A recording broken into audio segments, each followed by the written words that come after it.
it's the kind of thing you totally drop into a gamer forum, right? Just Owen Wilson going, wow, wow, wow, wow, wow. They're playing I mean, WoW. Wow. yeah, wow, because it's Wow. wow. It Wow. seemed to make so much sense to drop it into a WoW Discord, right? Right. I mean, wouldn't you put Oh, this into? my God. I didn't even draw the connection until just now. Oh. That it's a WoW. It's a WoW server that you put it in there. Wow. Wow. But Jay, I mean, how I is would that put it possible? into any other How is that gaming possible? Discord too. I mean, that's what you do, Redonkulous. But yeah, for Warcraft, yeah, of course you're gonna drop that in. Wouldn't you? I'm I surprised they mean, haven't seen it though. That's been oh, around for they a long probably time. have, but we like making like putting like earworms into each other's like brains and stuff. Well, I've been spending the week listening to nothing but 60s music and sort of boiling down the 400 plus page amazing RPG module by Gareth Ryder, Hanrahan, and Kenneth Haidt of Ken and Robin Talk About Stuff, the Borellis Connection, which is like 60s CIA meets Cthulhu stuff. So my playlist has been really fun. Hippie stuff meets like Cold War, like French new wave music, and like occasional Bridge of Spies / Cold War espionage, music in the background, which has been really fun.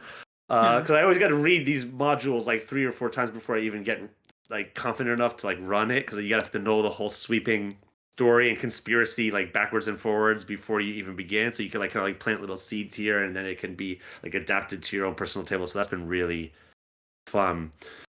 So yeah, meanwhile Sandra's posting, wow. I know. I feel Wow. was that like a little shaming there? No, Yeah, that's yeah. not shaming. Brain rot versus actual campaign prep. I don't know. Maybe I should have spent my time more wisely this weekend. Well, maybe you've been kind of touched by Cthulhu in a weird sense, like the whole Ooh. WoW Owen Wilson YouTube video is like a kind of like a deep state, like a psyops plant on YouTube, and then once you can listen to it, it's got like sort of like backtracking like vocals that tell you to like kill the president or whatever. Whoa! Wow! We're all Ow! Manchurian candidates now. We're all Wow. Manchurian candidates. Wow! Yeah, exactly. Chris, what have you been up to? I've had a little bit of time to play Split Fiction. Oh yeah, Split I really want to Fiction? play that. What's that? Video It's game. great. Oh, well, Sandra and Jay, there you go, right there. Just play the game.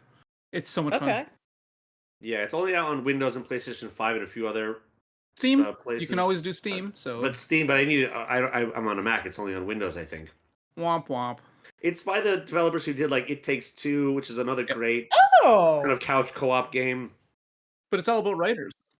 Yes, it's about writers, and me and my wife love the local co-op so-called like couch co-op stuff, and unfortunately like gaming has like kind of drifted away from that, but like this studio is doing it right, and they're bringing it back, which is great, because I want to, like, solo gaming is fun. I don't get the time to do it anymore, but when I'm sitting at home and we don't have there's no movies to watch, especially during January and February, where there's like the downtime, like the studios just spent all their money in the fall and they have no budgets left over. It's like, what do you want to do? Play games together, and it's like games like this that are really fun. Oh, it's amazing, but it's not challenging though. It's actually not challenging at all. Well, I guess they made it for gamers. that kind of audience, Right. yeah. But at the same time, there are so many surprises and so many fun little like nods to other games. Yeah, yeah. It's so good. I can't wait to play it. I'll probably, once I save up some money, get a PS5 this year. Did you play It Takes Two? Mm-hmm. Nope. Yep. I have, because It Takes Two is really well, equal. I can say I haven't played Split Fiction, but it's really good. And what makes it great is it reinvents itself like every stage. It's like it keeps coming with new idea, creative idea. Then that's exactly what this is. It's like that tree level. I remember so specifically. Version 2. My one criticism of It Takes Two is one of the final missions is in a sort of like you're shrunken down and you're in some sort of like music world, and a lot of the stage is like running down the sides of clarinets and jumping off of drums that are Oh trampolines and no, all this kind of stuff, right? Which is like really fun, is but that not accurate? no, not about the accuracy. In fact, I think the instruments are pretty well detailed, but the the problem I had with it was like this is a moment for the composer to like really flex, like go crazy Oh, with the yeah. score. Like it's a music level, and maybe they just didn't have time because it's a big project to write music for a game or something like that. But like it's just the music for that level in particular would just seemed slightly uninspired, where it should have been like this really big kind of music level, and it's A lost kind of opportunity. yeah, a little bit. But these projects are hard to do. Deadlines, deadlines. Deadlines, It's always deadlines, deadlines. it's always things that don't get to happen. Yeah, highly recommend. Play it. Split Play it with your significant others. split Awesome. fiction. Yeah. Yeah, And we were looking for a game like that. So I'm so glad you mentioned it. it's not the kind of relationship breaker that like Overcooked or something like that. Oh man, I'm terrible at that Play game. Overcooked before you get married, not after. Well, we're sort of talking about getting together with your friends and your loved ones consistently to play games, to do things together, and so that There he is goes. a really nice setup to get us into what our theme is for this month, which is the interpersonal relationship, the person to person connections, keeping games regular, running games at cons, like PvP. Is it okay? Couples at the table. This type of stuff is going to be for the next few episodes what we're going to talk about. But before we do that, to any first time listeners here, welcome to the TRPG podcast, a podcast about TRPGs, where we talk about TRPGs and other stuff. That was a bit clumsy, but whatever. I'm leaving it in. My name's Jay Underwood. I'm the regular Chris. He's so regular. Regular. Yeah. Are you the irregular Sandra? I mean, that's not so bad compared to some things I've been called. Yeah, let's go with that. I'm irregular, gosh darn it, and I love it. All right, so welcome to Interpersonal Dynamics Month, guys. So who wants to bring us off with some ideas, some thoughts, some questions, some comments? Let's just open the round table here to the triangle. Whatever. The round triangle. The round triangle. I mean, well, I definitely pulled my WoW guild about because lots of wow. Obviously lots of nerd crossovers gonna happen. And I was like, what's broken up groups you've been in, like, or why have you left groups? What caused irregularities? And don't ask WoW players. Because you're gonna get stories about how, like, oh, the DM walked in on his wife with another player, and all these like crazy stories. So let me start off by, if you want to have a regular game, don't cheat with people at your table. Oh. It only gets better from there, folks. Don't sleep with the other players. Yeah. Yes. I don't think So- we have that problem. Wait, what, That said, in our session, two of our characters did sleep with each other. But characters, okay. Players at the table, maybe not. Yeah. Keep it at the table. Not don't use the table, but yeah, Exactly. you get what Exactly. I mean. Yeah. Candles. So beyond Oh, the four-sided. wildly inappropriate. So we're talking about what keeps people coming back week to week. And I don't know. When I kick this around, this topic, to me, it's honestly meeting the needs of the players. I mean, and yourself as a DM. But like social pressures as adults is such a massive problem. Like, depending on the night you play, how much time you play for in a week, or if it's weekly even. You have so many pressures as an adult, whether it be family, kids, other friends, other events. Trying to make that weekly meeting, is such a difficult thing. That how do you make the game like worth fighting for? I guess that's what I'm looking for. That you push back all those other social pressures to show up each time. And I'm curious to hear, like, have either of you had to, like, do a level setting with your group to be like, "Yeah, you seem like you've been, not showing up for a couple weeks. Why?" Like, is it really just you couldn't help it, or is it, the interest is Well, for some players, the interest, it tapers off, right? It slowly dissipates, and and those players usually will tell me beforehand, and with that, we'll find a way to resolve their character arc for the time being, because they generally they do come back. For a lot of the players that I had when I was living in Japan, Mhm. here pretty much I'm staying. My current sessions right now are few and far between, because I have a player that just recently got a new job, and another one of our players had to go back to her home country to deal with some personal affairs. So we've kind of put it off There for a you little go. The while. life gets in the way. It's always life Yep. first, but yeah. But back in the day, I kind of set it up so that every week it was at the same time and on the same day, and there was like an almost like an expectation, right? And if they wanted to continue playing, yeah, that's fine. But I found a pretty good group in Fukuoka when I was there. I even had a player that was in a car accident, and he still came to the session late with stitches in his Oh my head. Wow. god. So Dedication. dedicated players. The hospital's Well, calling, "Have you seen him? He's escaped." these escaped, yeah. Well, you touch on one of the key factors here. Consistency is important. It's impossible to get a certain number of people to meet up at a Yep. certain time with any degree of regularity.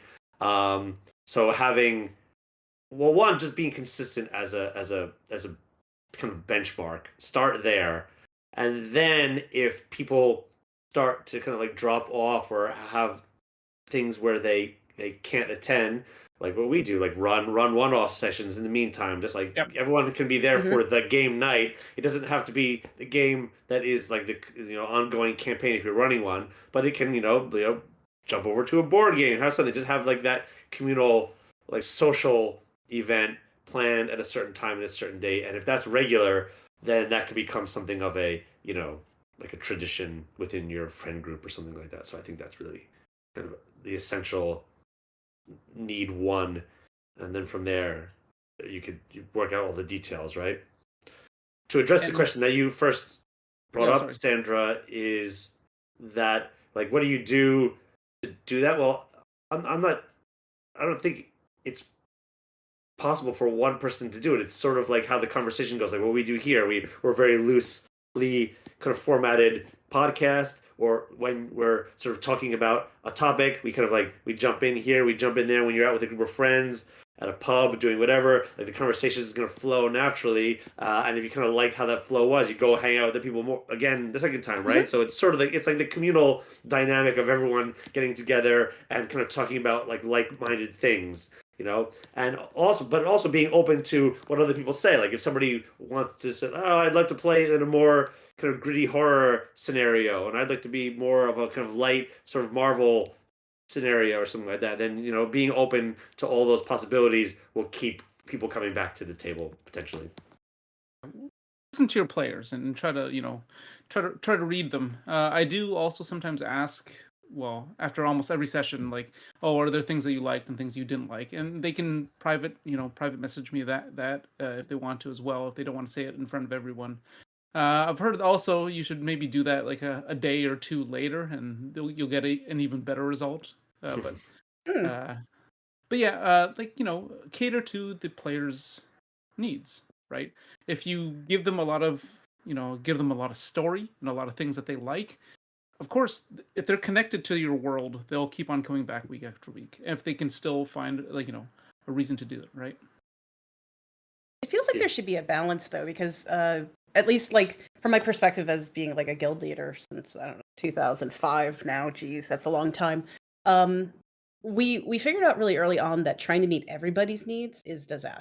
Like there should be some framework. Like this is the world I DM in or I play in and stuff like that. And being expressive and expansive in what you're willing to do is great. But have you run into problems where somebody comes into the group and suddenly wants to take a hard right into, say, horror, and everybody else is like focused on fantasy. Like, what would you do in that kind of? Run into it, and well, it ended up with that player leaving the table actually because things didn't go in the right direction, shall we say? Because, like, again, people have different reasons for coming to the table. People have different tastes, and there are times then you do have to make that decision that, okay, I can maybe with this player I can play on this week, and then with the other players I can play on another week, or something of that nature, right? But in the end, I did think they were kind of working against the party, so it was probably better to cut them loose. And you got to make those decisions sometimes. It's not always going to be sunshine and lollipops and You can't scratch everyone's marshmallows. fun itch at the same time, right? Quote from Jay, right? Write that down. The fun itch. The fun itch. Where's your fun itch located? 3RPG After Dark. Ooh. Careless Whisper. Okay, so Yeah. No, God. Is that going to be our Talking of tagline? earworms. RPG. TRPG After hours. After hours. Let's whisper. Whisper.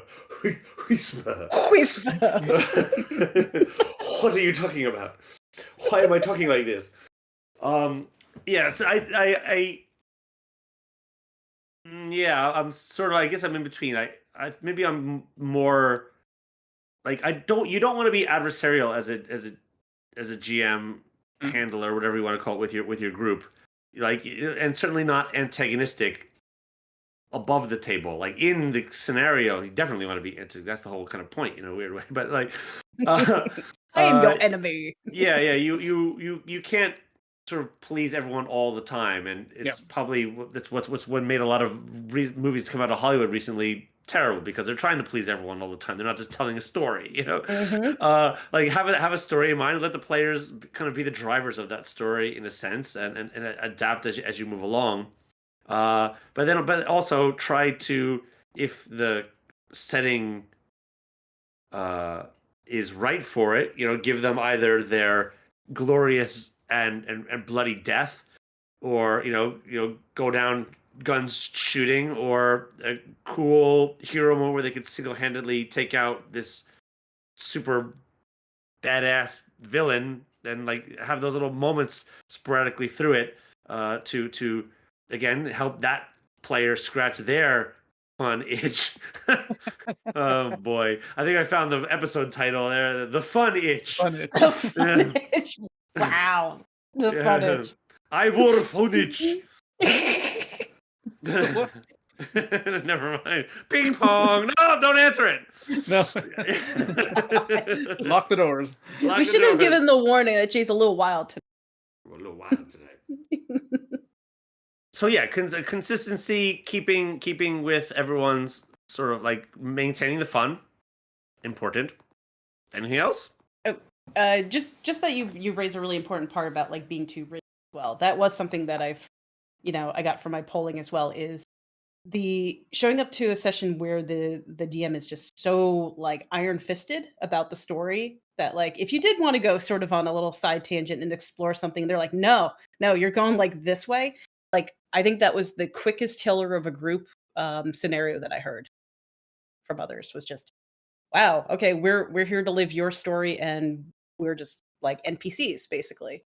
So yeah, you have the classic scenario of the GM putting in their kind of the avatar of themselves, which is like the most badass NPC ever, who does all the cool things and like is better than all the players, and this is like, oh man, well, all right, like, thanks, but sorry I didn't do the right thing in my action. That could be a thing. So that maybe is getting out to do that. I like to do that, but then I kill that NPC like right in front of them. Oh, just slaughter them like. That's fun. Yeah, that's fun. All right, I like that. This guy must be like level 15. Oh, you're in trouble because you're not 15. Uh-oh, Pescadios. Piscidios. Man, speaking of I totally non sequitur here, but I have a problem when I go out to eat these days. I just like spill things all over myself all the time. And my friend Max has been telling me like you gotta wear like a full body bib when you go out. Because like by the end of the night I always have like something like a ketchup on my slacks or whatever. Uh, uh, anyway, sorry. I feel like that's a legit curse. Like somebody cursed you for something. Like, Yeah. why does that just suddenly happen? It's not like you're falling over like uncoordinated. Just ketchup just keeps appearing on you. I'm spilly. Okay, You're spilly. I'm spilly. I'm Spilly. spilly. I'm Spilly. Hey guys. Hey guys. How you doing? It's Billy here. How do you not open that door? I came in through the doggy door. I'm a little guy. Yeah, you need to put your couch in front of the You do a door spilly? from now on. Okay, Spilly's out. Where's he? Oh, he's a quick one. He's a quick one. No, okay. How about like the location? If you're not going digital's easy, right? In a sense, technical difficulties aside. But like if you're going to people's locations, like what do you do with like the rotation of houses? You've got one person maybe whose spouse doesn't want them to go over there. I think that seems like a non-starter. And how about like who's sort of in charge of like what do you eat and who brings the snacks and all this kind of stuff, right? Let's talk about some of these things. That's all stuff that you talk about before you start. Like kind of like when you're doing your session 0 or you're starting up a game, you talk about all these things beforehand. Talk about like pee breaks and food breaks and things like that. So yeah, I think these are all things you ought to discuss with your party before embarking on a grand journey. Yeah, keeping consistent with the group. I think we've been a bit lax, Sandra, with our online game where people just like step up and walk away, and one of our players is notorious for just like getting up and like disappearing. Like wait, what? Like what? You're in the middle of a scene, man. Like but you gotta like balance like how hardcore you're gonna go with it and all that kind of stuff. We're pretty loosey goosey, and we know that everyone is there, meaning good, and there's no kind of bad actors at the table, as it were. I think headphones are a little bit of a mind fuck on that because you and I have corded headphones and the other two have cordless. And you're like, the cordless, so they just go wandering away, but I can still hear you. No, but it's so distracting. No, God, no. Come on, flush, man, flush. You cease to exist when you leave the screen.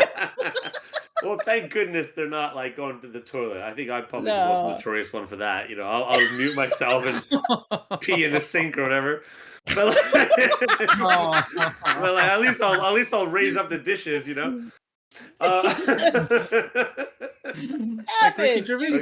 I can't let my wife listen to this episode. Nope. Oh, goodness. Damn it. What's wrong with this episode? The best comedy is from reality, baby. This episode is cursed. That's why I lock my players in a room. That's why I can't do it. You come in, you lock the door. Innocent Chris is like, I just lock him up. Yep. Chain him under the table. Chain him like shackles under the table. In that, I don't do the online D&D thing. So yeah, they're there and they're there for D&D. So I miss in person. I gotta say, I miss that. There's like a certain vibe, a certain feeling. Cheap pizza all around and stuff. That cheap pizza, rolling dice, like in the evenings. Yeah. It's really fun. And one day. I think we've maybe discussed snacks before. Notorious Stay Puft Marshmallow Man over here, but like. Oh God! Stocking marshmallows going way up. Why is that a running theme? Yeah. I think that's pretty easily handled. It's like your personal friend dynamic, whatever it is. People bring chips over. I mean, if one friend feels like they're doing the lion's share of always bringing the chips and beer and stuff like that, then spread it out. Have a kitty that everyone throws in from week to week, and then you just choose like, what do you guys want this week, and someone can go out and pick it up on the way over, or you rotate or something like that. That could be easily solved just by having that discussion. I'm not really particular to like what people munch on. I don't care so long as like when they're playing character, they're playing in character. I think I spend a good time in the early episodes of the session making sure that players realize the game is above the table and not on the table. Like when descriptions are such that it's like, okay, I'm going to use my +3 strength attribute and a bonus action to do. I'm like, come on. Like it's so not. I can't immerse myself in this story. I can't find. So like trying to nip that in the bud, to me, I think helps to add to a level of immersion, which then helps to add to regular group because people will be like, wow, I really felt I was like watching, in my mind's eye, a kind of narrative story unfold rather than, you know, playing out some kind of mechanical game, which, I mean, it's there, it's going to be there, but that's one. Anyway, I'm rambling a bit. No, I think you were actually getting to like a bit of the core of what I was mentioning at the start is that like in a really weird twisted way, like you're you are competing to provide an experience that you want people to come back for. Now, of Yep. course, we like to think of this as like this is our fun time, our downtime, our creative time. But at the same time, like you gotta fill the dopamine, right? You gotta meet the needs that make people happy. Scratch the fun And itch.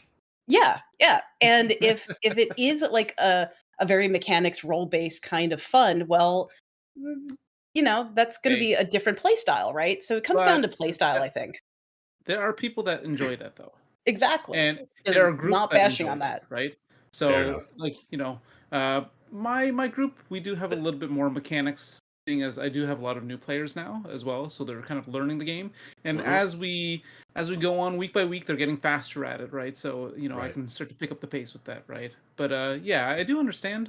But I do know some groups that are very much Okay, well, let me let enjoy me let me let enjoy me that. let me So, let me throw a caveat in here because I'm not anti-crunch. I love a crunch game from time to time. I play a lot of like Mark Simonich's like war games. They're amazing. He's one of my favorite designers and all that kind of stuff. But I still think that when you know the crunch, you could still add the theater yep, nerd stuff on top of the crunch, which yep, can be definitely. really fun, right? And that makes it even better in a way. Yep. But yeah, I don't want to disparage those who like the number crunching and the mechanic stuff. But I do think that a little bit of theater on top might that's my bias, I guess. Yeah. No, no, no. I hear you. I hear you. I follow those same kind of rules of description, role, and then kind of like a description to determine what happens. So, and often I'm doing a lot of the narrative work sometimes, trying to get my players to do more of it. But I mean, it's at the same hard, time, right? Unless you like yeah, actively like it's a craft. Like, I mean, I get paid to do this craft, right? To create narrative, right? It's you got to learn to do it. You got to put in the time and effort. And until like a new player really catches on to how to spin that, it's really on the DM's shoulders and their fellow players if they're experienced. 100% that relying on the crunch is probably your starting experience, to keep things well, moving. it's figuring out how the game works, right? Exactly. And for some people, it's a totally new experience that they don't even know what they're walking into when they get to the table. That's why you Well, lock them in, Chris. and it's the teach without teach. It's intrinsic learning in a sense, which is the method that I prefer as a teacher and as a game designer and GM, which is the concept that you rather than like let's say like in a lot of more modern board game designs when a game starts off and you start off and you press start in the game and the world opens up and you have your character and the second you move the game stops and it says press X to be able to jump over this hurdle and then you're like ugh. And then you gotta like then you press and then like midway through the jump it stops and it says press circle to land and do a barrel roll and like it's like and it keeps like stopping the adventure like over and over and over again. The new Final Fantasy remake was kind of notorious for that, which kind of turned me off of it. Like I'd rather one be either locked out of all the functionality early on so that I could then learn like through motor memory a certain button that I got to put. Oh, that's the button that jumps me over the things, and just I Mm. sort of learn through like trial and error, and then as new things open up, I process it that way. And like there's ways that you could build games around throwing those dynamics out there little bit by little bit, rather than like kind of giving them the really complex looking character sheets and say, okay, here, do this. I think it might be more interesting to start off a game without character sheets and just give characters some dice, think of an idea, write those ideas, those core character concepts on index cards a la Fiasco, and just go to the races with it, right? And then just start off with your basic kind of like 70% success, 30% fail rate, or something like that, and just start rolling. And then from there, I mean, as a way to integrate new players into the mold. And then this is the way to kind of like teach them what is the core thing that we're doing. Is you're rolling to beat target numbers if you're rolling at all, and then telling the story as you go on. And then when you start introducing character sheet elements, it becomes second nature, I think. I can see that working, but I can also see the opposite where you hand them an index card and you say, okay, write your character down, and they have no idea how to start. Oh yeah. Right. Or the blank card and just start telling the story, and then like let them fill it in as the story progresses. It's sort of like if you're doing a point buy game, you start off not allocating all of your points, but you again allocate them as you feel it's necessary. Like, oh, I want to be the guy that bashes down the door. Okay, I'm going to use my 2 bennies to become the strength guy. Oh, now I'm the strength. I slowly become the barbarian over the course of the story and things like that. Batman is a barbarian. Episode 3 or whatever it was. Anyway, let's take a quick break and we'll go back. We'll talk about couples, con games, and introverts, perhaps, and maybe a few other topics. Who knows?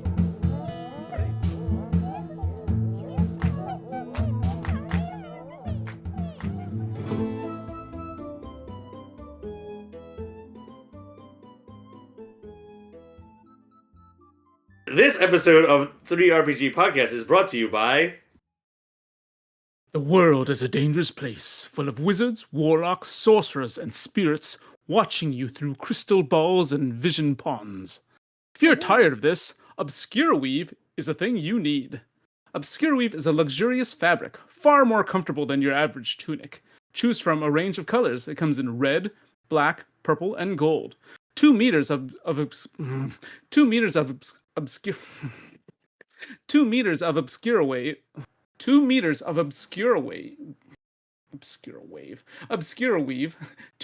Obscuraweave will provide a 40-foot. Okay, I give up. I'm done. You went from meters to freedom units. What the fuck? No, I'm gonna record this on my own. Yeah, I'm gonna record this on my own.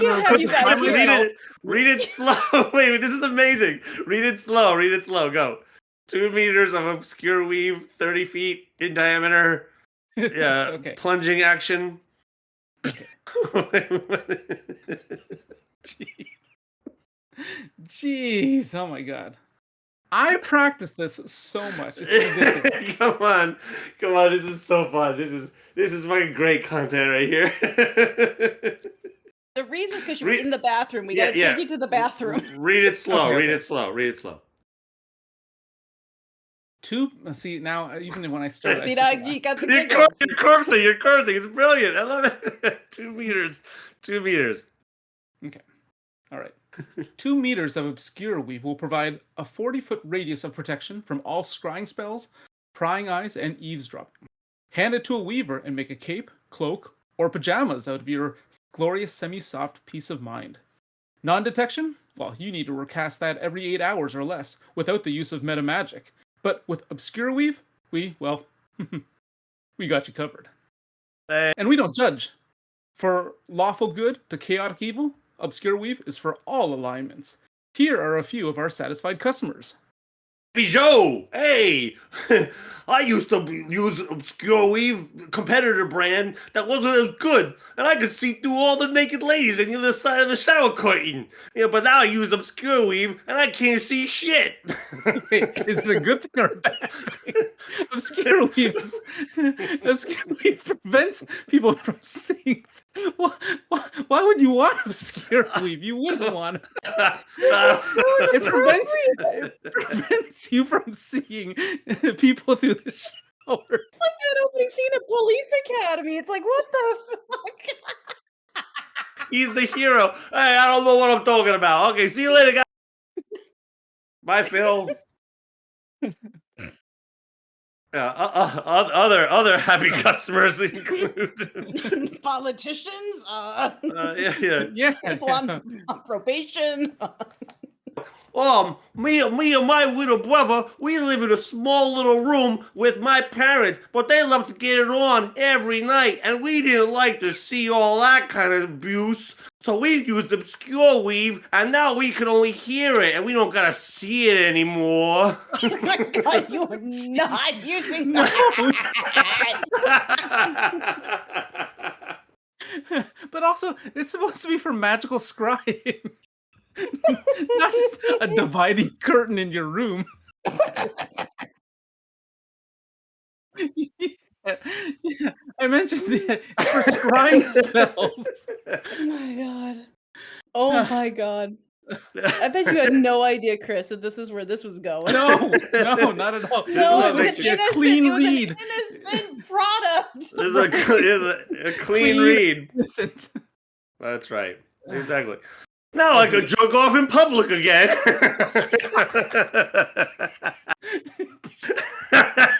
Right there on the train.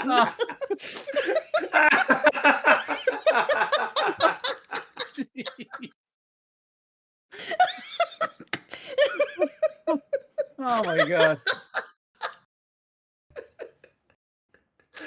Sorry, Chris. Oh gosh. Okay. Thank you for God. we're never gonna get any real sponsors anyway. Yeah, that's We can instant. never. Oh my god. Proud sponsor. Obscuraweave. Obscuraweave comes with a 100% anti-scry guarantee and a 16 moon cycle warranty. And if you order now using code Marshmallow15, you can get 15% off of your first order from Obscuraweave. It's that simple. Thank you, Obscuraweave, for sponsoring this podcast. Obscuraweave. Obscuraweave. Hide those worries away. If you want to order Obscuraweave, please call 555-555-555-555-555-555-555-555-555. Okay. Someone please poke Jay. Poke Jay. Thank you, Obscuraweave, for our proud sponsors. Oh, that lucrative ad revenue. Yum, yum, yum.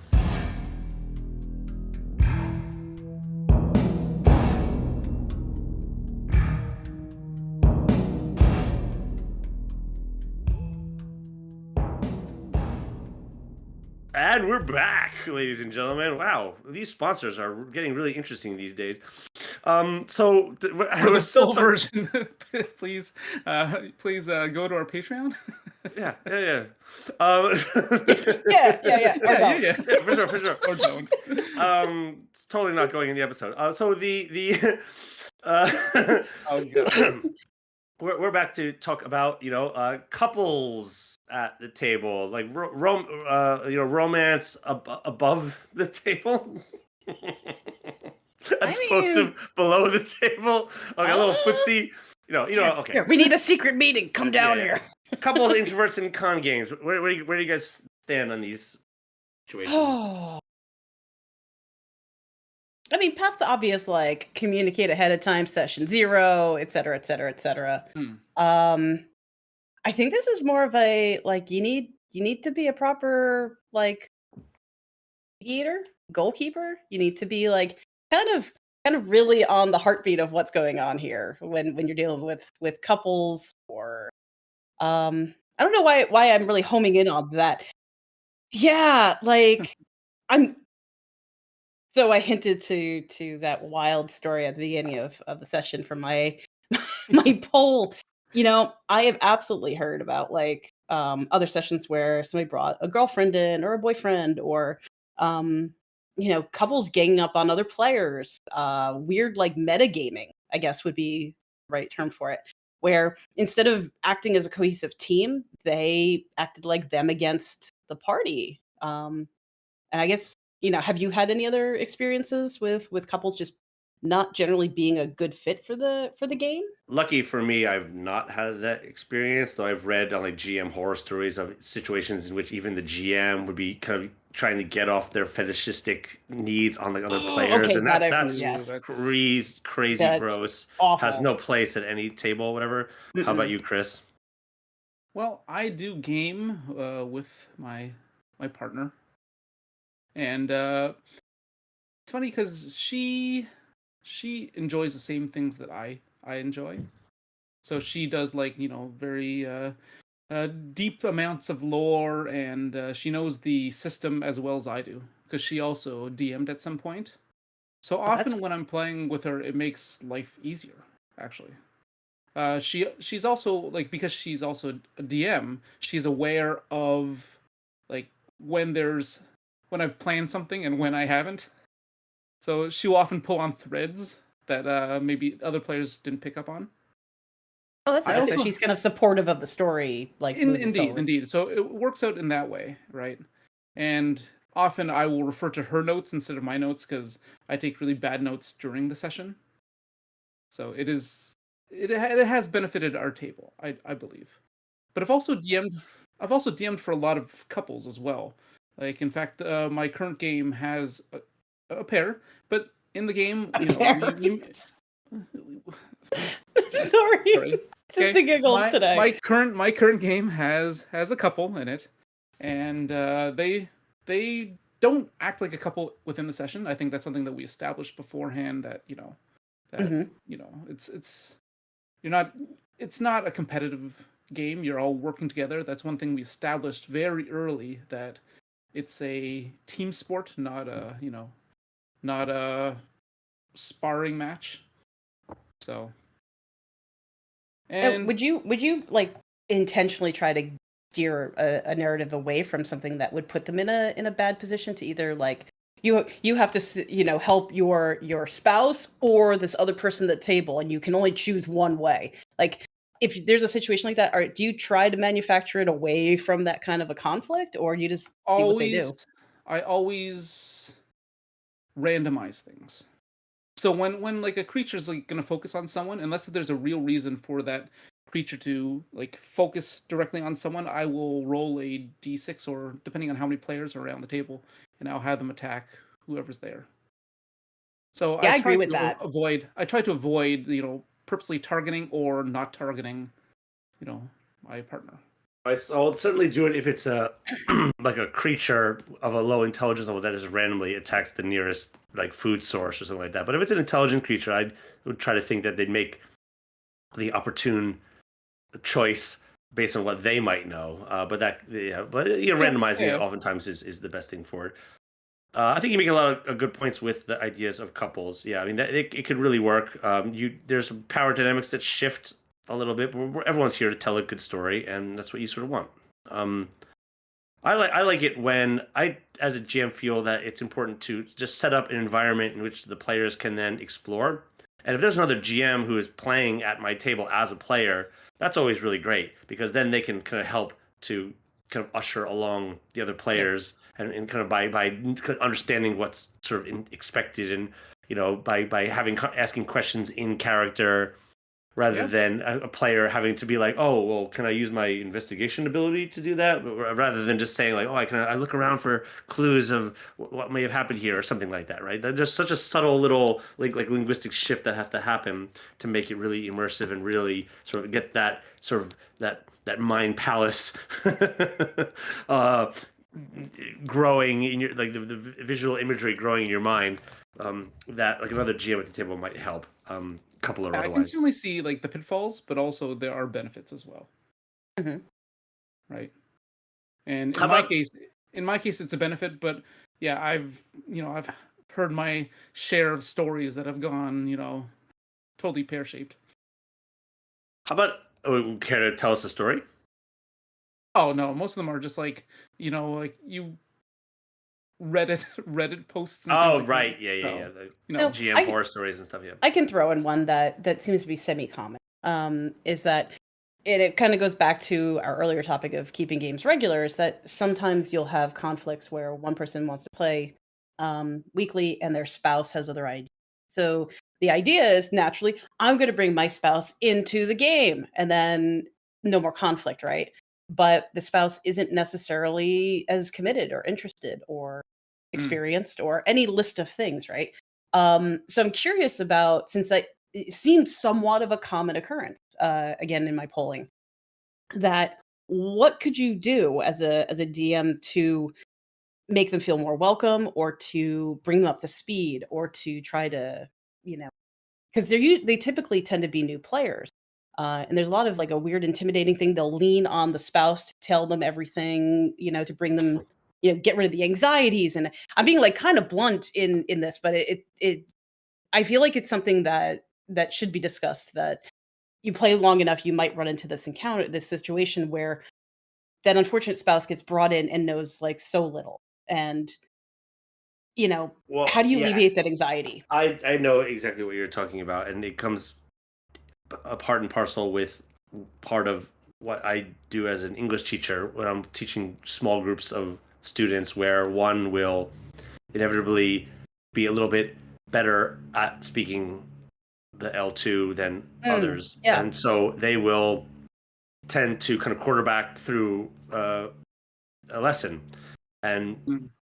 others will become more intimidated to speak because of the uh, internal effective filter that kind of makes them shy to speak in front of someone who's a better speaker. It's Yes. a Yeah, pride you've got thing and it. all that kind of stuff. So uh, in this situation, you tend to kind of, you can quickly nip that in the bud as the teacher slash GM, and just like focus on the player who is maybe the quieter one, or the one that's like, and give them the spotlight, and just be like, hold on, and just give like, just like almost shush the other player Nice. in a matter of speaking. Let's just hold on, Yeah. let them think, Yep. let them Yeah. think, and let them be in a situation where it may be there's that little moment of I hesitate to say discomfort, but like where you're kind of like, you have to think a little bit rather than someone who kind of knows the appropriate response in the moment.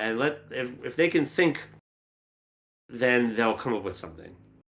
Mhm. And if somebody that's maybe more extroverted slash knowledgeable of the language, the rule set, whatever you want to say, they may again quarterback over. And so it's about managing kind of talking time in a sense, right? So One of the providing space, solutions, basically. Yeah. one of the things that I have done in the past is that um, when I'm introducing new players to a table, sometimes I will do a one-on-one session with them to begin. And especially with a couple, if you're living with your partner, then that can happen almost any time, where you can spend like a whole afternoon together learning the rules together. Give them a simple scenario, and they can get the basic grasp of the system, and show them what to expect. Um, Don't you in my find long that maybe running, a little possibly intimidating? no, in fact, it's quite intimate in some ways, Yeah. right? Well, that's what I mean, and so even in that sense, like a new player might find comfort in being able to like hide within the group and like watch everyone kind of do what is being done, and then, oh, okay, I get it now, and then like sort of like pick up midway through a session and then start rolling and jumping into the action. They could, but in my experience, when I've done it with a one-on-one, they've all had a great time. You make a small little story for them where you teach them the basic mechanics of the game, Mhm. and they can take their time with it. Right. And there's very little pressure because there's no embarrassment because there's just the two of you, Mm. right? Hmm. And if it's someone that you trust, Yeah. I don't really, I've never really had a problem with it. So Those can be uh, intense sessions, the one-on-one. I really liked them back in the day. They can be really intense, but they also can be, if you're sort of hand-holding along the way and having those moments to stop and explain a rule, that they could work. Definitely not against it. Excellent. Anything extra to add here, Sandra? I just keep coming back to like it's easy to forget where we started, right? If mm, you've been doing anything for a length of time, it's hard to remember being a novice, right? So even just providing that space to hide, I think that was a good observation. Like you don't want to necessarily throw that new person into the deep end right off the bat. Like yeah, let them observe, let them, feel the comfort of like viewing all the mechanics and things. But I think there is that absolute time where you just, cordon off the area for them to, they're gonna take more time to come up with course. And that was a really good observation, I think. Give them that space, say, "Hey, yeah, everybody just give them time." And, um, I think that's really how you get somebody to come in, whether or not they're, piggybacking on another person who wanted to bring them in. I Well, think yeah, that's essential. and have that discussion with the player. Would you prefer a one-on-one session? Would you prefer to just kind of like watch and learn by seeing others do it and all that kind of stuff? And then that person might and likely will sort of come to you and say, yeah, let's try that one. Let's try that one, and go that way. And then next thing you know, you've got a regular who is taking notes and is like looking forward to every session and being like, I can't wait Mhm. till what happens with my character, and they become a new veteran fanboy of the hobby, right? So that's good. Hey, That's for what we me, want. the one-on-ones, it just gives them a backstory, right? The Yeah, player yeah. comes to the table with a backstory already. Mhm. They've already had an adventure before the adventure, right? So, and then I'll often bleed elements from that one-on-one into the normal story. And if everyone's had that, it almost becomes like an infinity gauntlet of stories. Mhm. Oh, that's neat. So we maybe in closing, a final topic that I've mentioned several times, but haven't really talked about is like the social element that is involved with con games, and you know, in the interest of openness and honesty, like I've never officially run an official game at like a conference, but I've run a lot of public games like out in the open where I would just set up a table. This is gonna be D&D night at this so and so venue, and then just a randos would show up and then we'd play. So in a way, there's something similar to I think that's that. even harder than D&D, to be honest. I've run D&D. Uh, and so I suppose, am I the only one with experience in this I light? too have never run or played in a con game, so. Okay. So yeah, I'm Andrew? sort of calling them call Sandra. Yeah. Just participated, not run. Okay. And what was your experience Yeah. participating? In my experience, almost back to my earlier advice about it's hard to try to provide a one solution fits everybody thing, and it's especially poignant in that because you don't know who's going to sit down at your table or Mm. who's going to be leading the game. So, by and large, I do think that con games are a great entry for novice players, but it takes a little bit more coordination to try to match up with somebody who's going to be in your like play style. You'll find a lot more of the role and rule-based play in a con game because that's the easiest common denominator. Like, everybody knows the general rules of that flavor that you're gonna play. So, you'll lean back a lot on Dole Rice. Wow, rolled the dice rolling, wow. Um, Dole rice. yeah, Don't so, racing. Dole Rising. So, a common complaint is that you're never gonna have a deep game, when you're jumping Mhm. into a pool of strangers, but you also learn a lot if you're open to it. So, calibrate your expectations, I guess, would be the real thing going into your first, public game like that.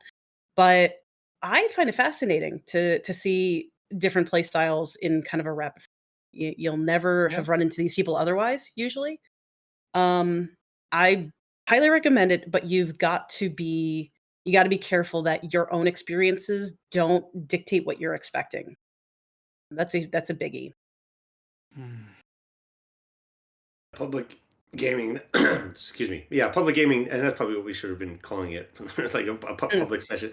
Yeah, there can be like some performance anxiety from players as well as GMs too. Like now you're a group of like randos, and like maybe I sort of know how to play, but I'm not really know how to play, and it's tough. But like as a GM, you come in with like fast adventure, loose rules, one to mhm. Yep. two quick little encounters, and just come in hot. Come in hot, Yep. and Yeah. don't be afraid to kill the character because that can be fun and really memorable and really exciting. So I don't think that there's more to say about that. But you started off real quick. People other GMs that I've talked to have had that idea of like making this real sweeping epic and something interesting. It's very simple. You could just do point A to point B, 2 rooms. That's enough for a quick 2 hour session, 3 hour session. It's very quick. So yeah, just come in hot, and use some of the things that we've talked about in previous episodes of bringing in rules little by little. Don't throw the whole player's handbook or whatever module you're using, agent's guide at a player, but rather just get them in there for the story, getting them in there having fun, and get the players interacting with some interesting little moral conundrums or puzzles or something early on that can get the players talking to themselves, and then you're facilitating that like it's like a icebreaker at a business conference or something like that. You come up with the ideas that can just get them, escape rooming out the puzzle or something like that, right? And then there you have it. Right? Now, I do want to say though that just in a public space, in a conference space, and whatnot, I feel like there's a fear that a failure, like you won't do this, and I know at conferences a lot of panelists, first time panelists, will have the same fear, like, oh, what if I screw up, right? Don't let that hold you back from participating in anything at a conference. Yeah, you're gonna screw up. You're gonna say something stupid. You're gonna fumble. You're gonna forget what you were gonna do. All of those things will happen. They will happen, and nobody's gonna care. Everyone's gonna support you to do it. So live those experiences. Have those experiences. Do it, and don't worry about that anxiety. Like, just accept it's gonna happen, and have fun. You're gonna do some bad ad reads. Every once in a while, you're gonna do some. Every once in a while, you're gonna do some bad ad reads. Bad reads. Yeah. One of my goals, I think, for this year is to start to DM in public places, into like game stores. I know that there's a game store in Vancouver that they do offer, the space if you want to book the time in. And I did want to try to do a couple of those this year, so we'll see how those goes, and then maybe I can get back to you and give you a few more pieces of information. And TRPG's own Chris Takasaki will be GMing at this certain place. Maybe we provide the link in the show notes. Who knows? Maybe. We got. Let's think about this. But yeah, I do want to try to do it this year. So I just did like the mama bird kind of like, oh, you want to learn how to fly? Butt push. Yeah. You want accountability? Here it is. Here you go. All right, you two. Anything more to add here? You know what? Just in researching about the doing public gaming and whatnot, I want to give a shout out to a YouTube video done by, I'm terrible with names. Ginny D, I think it is. Yep, I know. Where she provides. Yeah, I don't either, but it's just strange timing that I saw her video on running a professional D&D game, like a 3-day session, and she talks about having panic attacks and the anxiety and everything. We'll have the link down below. But if anybody is afraid to embark on that first DM experience, watch that, because I think she was so candid. And here's somebody who's been DMing and been making this YouTube content, and then had panic attacks over doing the dream job. Wait a minute. Are you saying the anarchic nature of the 3RPG podcast isn't enough information for informed listeners to go and teach their own con game? How about just collective information to back us up? No, you dumb Dutch bastard. Sorry. It's a community.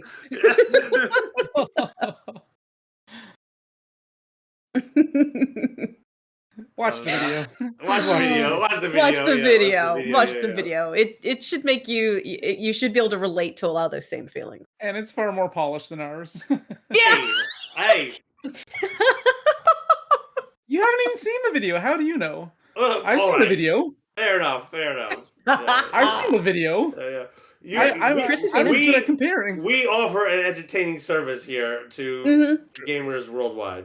Yeah, true. Don't relate to us. Agreed. We're terrible. Agreed. relate to us. You will be assimilated. We're fun. Yeah, we're fun. See us through the obsidian screen, or what was it? The what? The what? The what? Your ad read. We need a wellness call for JF. Obscuraweave. Oh, the Obscuraweave. Sorry. Oh my gracious. Oh my goodness. The Obscuraweave. Oh my god. On that note, guys, see you next week. We hope. Bye. Bye. Bye. Close the weave. Oh. Oh no. We closed it, but not the I You didn't close Craig. I hit the wrong button.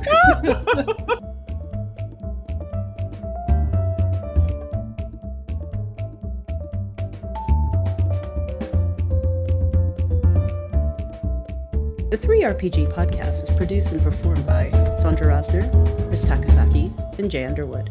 Music and audio editing, mix, and master is done by Jay Underwood, art by Chris Takasaki. If you'd like to be a guest on the show or have any questions, please email us at 3rpgpodcast@gmail.com.